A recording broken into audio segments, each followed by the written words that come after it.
ETF index mutual funds నేర్చుకుని stock మార్కెట్లో రాణించాలనుకుంటున్నారా? వెంటనే ఈ నెంబర్కి కాల్ చేయండి. సుమన్ టీవీ ప్రేక్షకులందరికీ వరలక్ష్మి వ్రతం శుభాకాంక్షలు. అయితే ఈ వ్రత దినోత్సవం నాడు 9 రకాలు, 5 రకాలు, 3 రకాలు మన శక్తిని అనుసరించి ప్రసాదాలు నైవేద్యాలు సిద్ధం చేసుకుని పూజ చేసుకుంటాం. ప్రసాద నివేదన అయిన తర్వాత కథ వినడానికి సిద్ధమవుతాం. 9 పోగులతోటి 9 ముళ్ళు వేసిన దారాన్ని మనం తోరంగా భావించి అమ్మవారి పాదాల చెంతుంచి 9 గ్రంథులకి 9 ముడులు వేస్తాం కదా. ఈ 9 ముడులకి ఒక్కొక్క నామం చెప్తూ తోర పూజ చేసుకుంటాం. కొన్ని గృహాల్లో తోర పూజ పద్ధతి ఉంటుంది, కొందరిళ్లలో ఉండదు. తోర పూజ ఉన్నవాళ్ళు తోరాన్ని పూజించుకొని అమ్మవారికి ఒకటి సమర్పించి రెండో తోరాన్ని మన చేతికి కట్టుకుని ఈ కథ వినాలి. అక్షింతలు చేతితో పుచ్చుకుని కథ వినటానికి సిద్ధం కండి. ఈ అక్షతలని మనం కథ అయిన తర్వాత అమ్మవారి మీద కొన్ని వేయటం, తర్వాత మన మీద వేసుకుని పిల్లలు, ఇంట్లో పెద్దవాళ్ళు, మగవాళ్ళు వాళ్ళందరికీ కూడా అక్షంతలు వేస్తే కథ విన్న ఫలితం లభిస్తుంది. కథ విందాం. పూర్వము శౌనకాది మహర్షుల్ని ఉద్దేశించి సూత మహాముని ఇలా చెప్పారు. మనం మొత్తం పురాణాల కాథలన్నిట్లలోనూ కూడా సూత మహాముని శౌనకాది మునులకు చెప్పినట్టుగా ఉంటుంది. వారు ఇంకో చోట విని మనకు చెప్తారనమాట. ఈ కథని మనం విని ఇంకొకరికి చెప్పాలన్నదే ఉపదేశం ఇందులోది. అయితే ఏం చెప్తున్నారంటే, మునులారా, స్త్రీలకు సౌభాగ్యాన్ని ప్రసాదించే ఒక వ్రతాన్ని పరమేశ్వరుడు సాక్షాత్తు పార్వతీదేవికే ఉపదేశించారు. లోకోపకారం కోసం ఆ వ్రతాన్ని గురించి మీకు తెలియచేస్తాను, శ్రద్ధగా వినమన్నారు. పూర్వం ఒకనాడు పరమేశ్వరుడు తన సింహాసనం మీద కూర్చునుండగా నారద మహర్షి, ఇంద్రాది దిక్పాలకులు స్తుతి స్తోత్రాలతోటి వారిని కీర్తిస్తున్నారు. ఆ మహత్తర ఆనంద సమయంలో పార్వతీదేవి పరమేశ్వరుని ఇలా అడిగింది. ప్రాణేశ్వర, మానవలోకంలో వీళ్ళు మర్త్యులు మరణించేవారు. మరణించే లోపల వారు ఏదో ఒకటి పూజా పునస్కారము, సంధ్యా సాందనము ఏదో ఒకటి చేసుకోవాలి. స్త్రీలు చాలా రకాల పనులతోటి అలసి సొలసి ఉంటారు. అలాంటి వాళ్ళకి ఇబ్బంది లేకుండా తేలికగా లక్ష్మీ సౌభాగ్యాన్ని కానీ సౌభాగ్యవతి సౌభాగ్యాన్ని కానీ పొందాలంటే ఎలాంటి వ్రతాన్ని చేయాలి అని పార్వతీదేవి మన కోసమే, మానవుల కోసం పరమేశ్వరుని అడిగిందట. ఆ సమయంలో పరమేశ్వరుడు ఏం చెప్పాడట, పుత్రపౌత్రాభివృద్ధిగా ఉండడానికి, తర్వాత అఖండ సౌభాగ్యవతిగా ఉండడానికి, దాంతోపాటుగా సంపదలు కూడా వృద్ధి చెందటానికి సులువైన వ్రతం ఒకటి ఉన్నదని, సకలైశ్వర్యాలు కలిగి ఉండాలంటే ఇది చేయాలన్నారు. ఇది ఎలా చేయాలట, శ్రావణ మాసంలో పౌర్ణమికి ముందొచ్చే శుక్రవారం నాడు ఈ పూజ చేయాలని చెప్పారు. చెప్తే అప్పుడు పార్వతీదేవి అడిగిందట, ఇలాంటి వ్రతాన్ని ఇంతకుముందు ఎవరైనా చేశారా?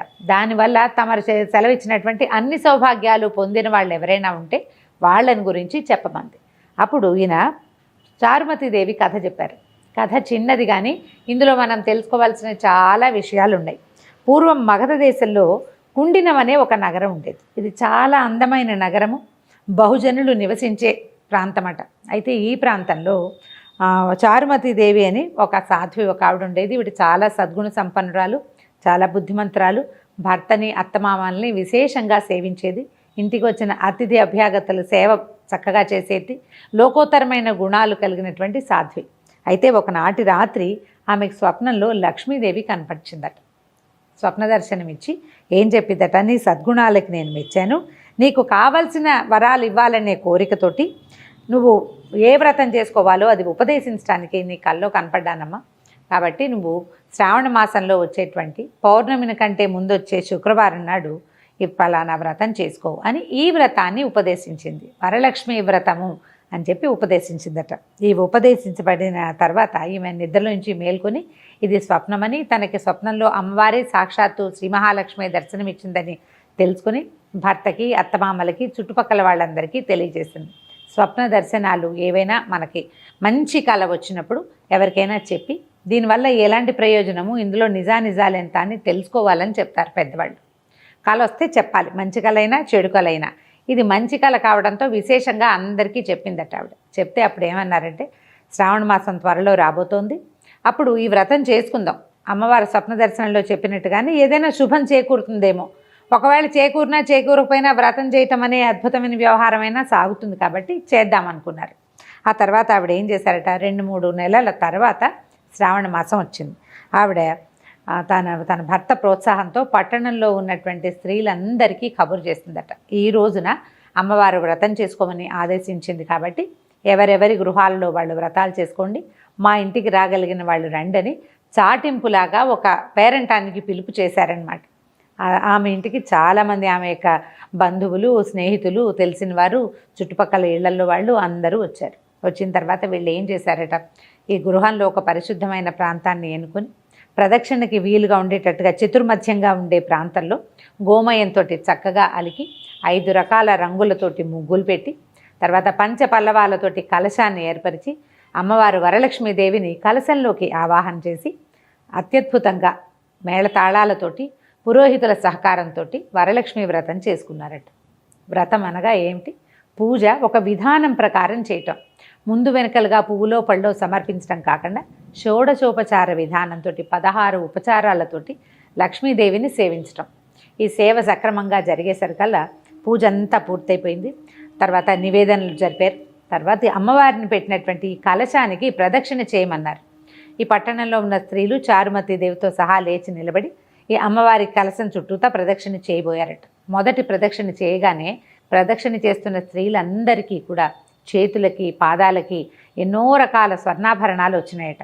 ఆశ్చర్యపోయారు. అమ్మో, అమ్మవారి అనుగ్రహం ఇట్లా కనపడుతోంది అనిపించింది.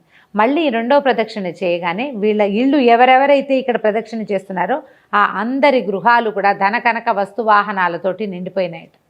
మూడో ప్రదక్షిణ చేసేసరికల్లా ఆ ప్రాంతం అంతా కూడా బంగారు కాంతులతోటి చాలా ప్రకాశవంతంగా మారిపోయిందట.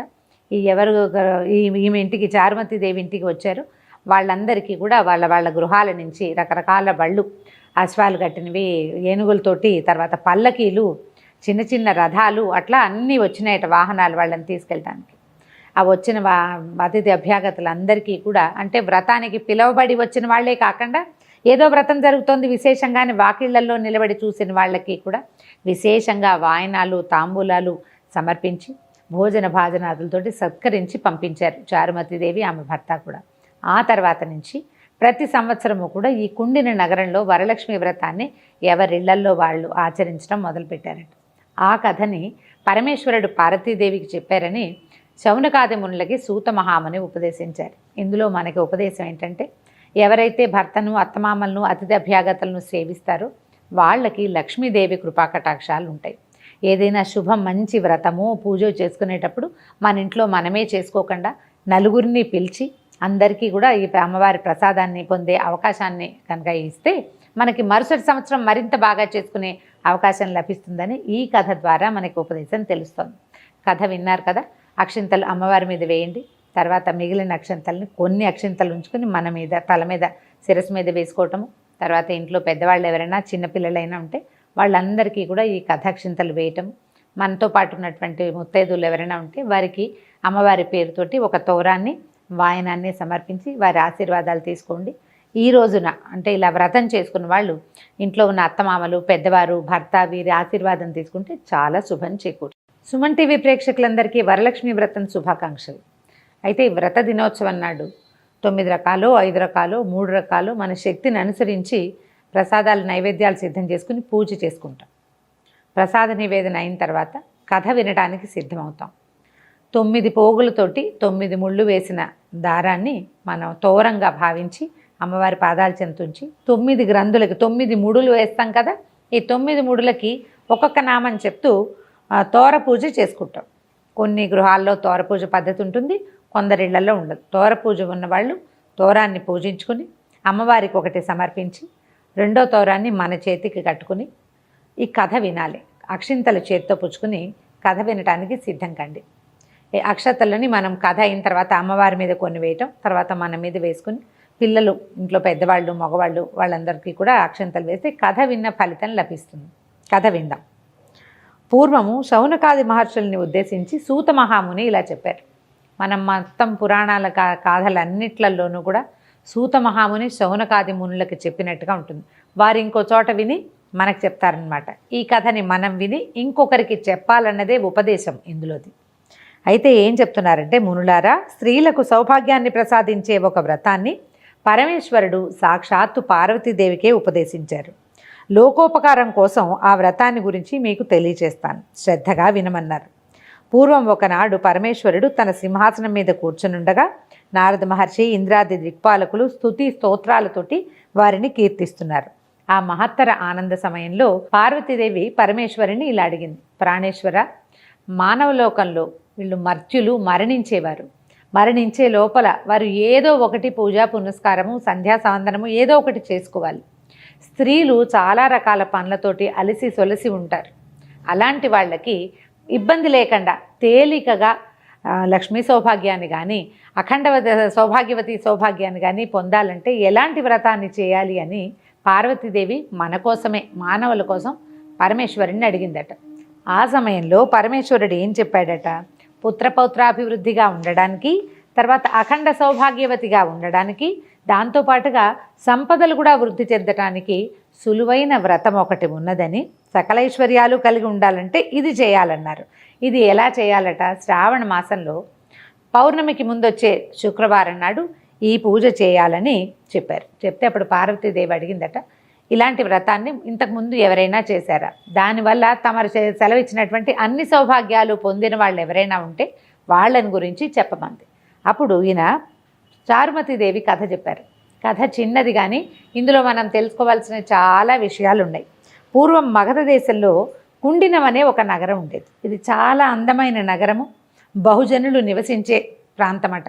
అయితే ఈ ప్రాంతంలో చారుమతీదేవి అని ఒక సాధ్వి ఒక ఆవిడ ఉండేది. ఈవిడ చాలా సద్గుణ సంపన్నురాలు, చాలా బుద్ధిమంతురాలు, భర్తని అత్తమామల్ని విశేషంగా సేవించేది, ఇంటికి వచ్చిన అతిథి అభ్యాగతుల సేవ చక్కగా చేసేది, లోకోత్తరమైన గుణాలు కలిగినటువంటి సాధ్వి. అయితే ఒకనాటి రాత్రి ఆమెకు స్వప్నంలో లక్ష్మీదేవి కనపడిచిందట. స్వప్న దర్శనం ఇచ్చి ఏం చెప్పిద్దట, నీ సద్గుణాలకి నేను మెచ్చాను, నీకు కావలసిన వరాలు ఇవ్వాలనే కోరికతోటి నువ్వు ఏ వ్రతం చేసుకోవాలో అది ఉపదేశించడానికి నీ కల్లో కనపడ్డానమ్మా. కాబట్టి నువ్వు శ్రావణ మాసంలో వచ్చేటువంటి పౌర్ణమిని కంటే ముందు వచ్చే శుక్రవారం నాడు ఈ ఫలానా వ్రతం చేసుకో అని ఈ వ్రతాన్ని ఉపదేశించింది. వరలక్ష్మి వ్రతము అని చెప్పి ఉపదేశించిందట. ఈ ఉపదేశించబడిన తర్వాత ఈమె నిద్రలోంచి మేల్కొని ఇది స్వప్నమని, తనకి స్వప్నంలో అమ్మవారే సాక్షాత్తు శ్రీ మహాలక్ష్మి దర్శనమిచ్చిందని తెలుసుకుని భర్తకి, అత్తమామలకి, చుట్టుపక్కల వాళ్ళందరికీ తెలియజేసింది. స్వప్న దర్శనాలు ఏవైనా మనకి మంచి కళ వచ్చినప్పుడు ఎవరికైనా చెప్పి దీనివల్ల ఎలాంటి ప్రయోజనము, ఇందులో నిజానిజాలు ఎంత అని తెలుసుకోవాలని చెప్తారు పెద్దవాళ్ళు. కళ వస్తే చెప్పాలి, మంచి కళ అయినా చెడు కళ అయినా.